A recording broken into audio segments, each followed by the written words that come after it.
Lucky for you guys, we have another 2-for-1 special, more upper body. I know it's been a little bit since I've filmed any lower body, but that's just because of happenstance.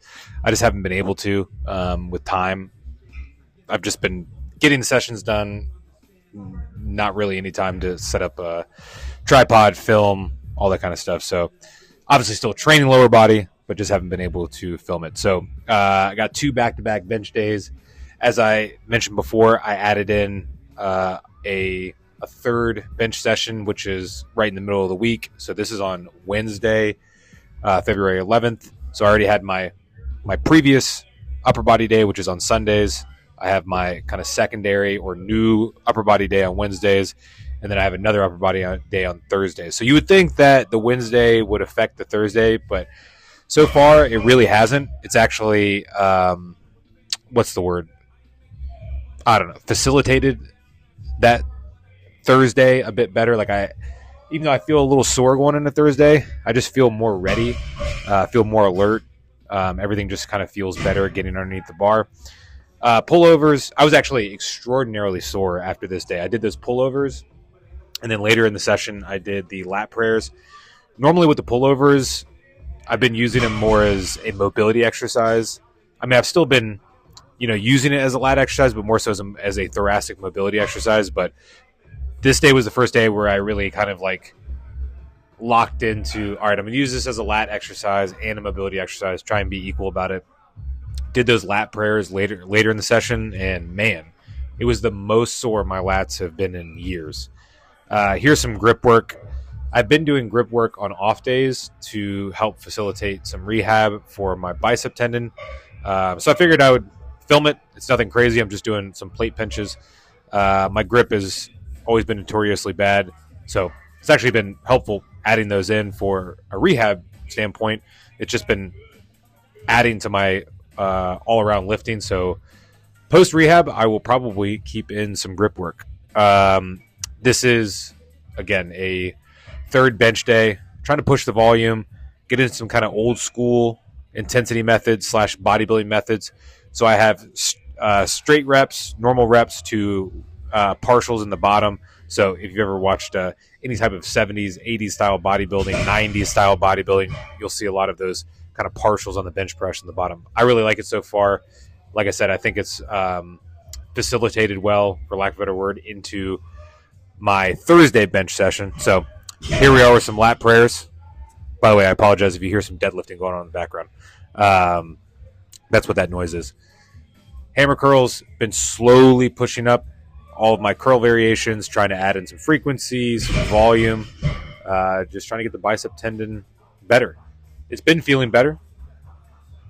Now, that being said, I haven't really pushed it, but I've had no residual pain, no pain during movements.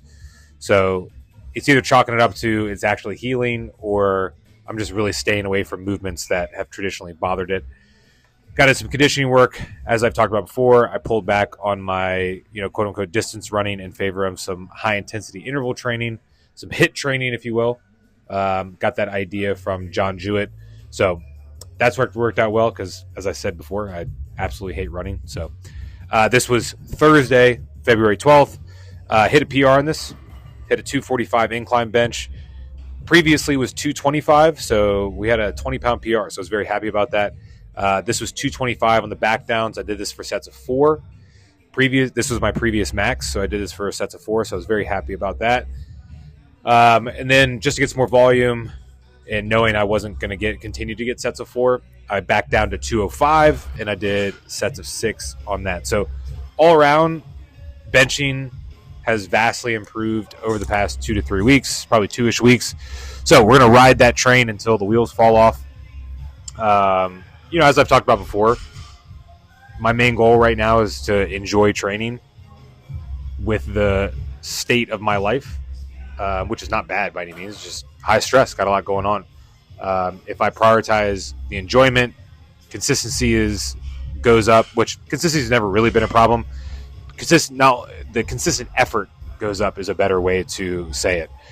Even though I'm always consistent, the effort has not always been consistent just because, I've traditionally felt like shit more often than not.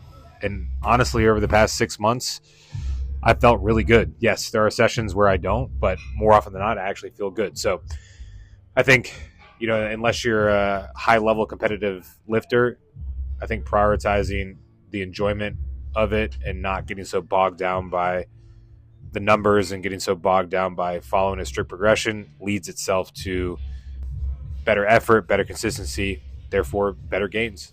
Again, with all these exercises, I'm just staying with these exercises until they either go stale or I'm just not able to progress on them. I'll make changes day to day, but they're not long-standing changes. Like, I may make a change for one day, but then go back to whatever the previous exercise was the next session. So the way that I'm programming is like extremely fluid right now. There's not really any set periodization. I've been using a lot of rest pause, but that's just because of time. I think intensity methods, especially when time is of the essence or time is the main constraint, is awesome. I know people get into arguments about this all the time on Instagram and TikTok fitness pages and shit like that. But honestly, you got to do what you got to do. You have to use what's accessible and what allows you to make progress. So on Tuesdays and Thursdays, because of time, I have football. Like, while I'm doing this rest pause, football is actually on their way in to start warming up. So this is what I have time for. Straight sets would be great, but I just don't have that time. So again, I think the way training should work is that you need to fit training into your life as opposed to life into your training. I really wish I could remember where I got that from. It might have been John Jewett. I don't know who it was, but I think it's a great quote. Oh, man, I really wish I could remember. Oh, I think it was Dusty Hanshaw. I can't remember, but I mean, it's just such a fantastic quote. So that's the mindset. Make training fit into my life. Don't form my life around training, and it's paid off dividends over the past year. This is the most I've enjoyed training in probably the past, I don't know, since before I had kids, so 2018. This is the best gains I've made since before I've had kids.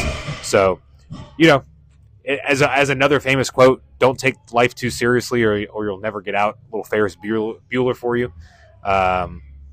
Training's been going great. So I'm okay that I dropped out of the bodybuilding show, made peace with that. I'm excited about the bodybuilding competition, excited about the summer, where training is going to take me. But that's it. I hope you guys are enjoying these videos. Sorry for rambling so much, but hopefully it gives you an insight into why I program the way that I do and why I train the way that I do. So hopefully you guys are getting something out of it. Like, subscribe, comment. I will see you guys later.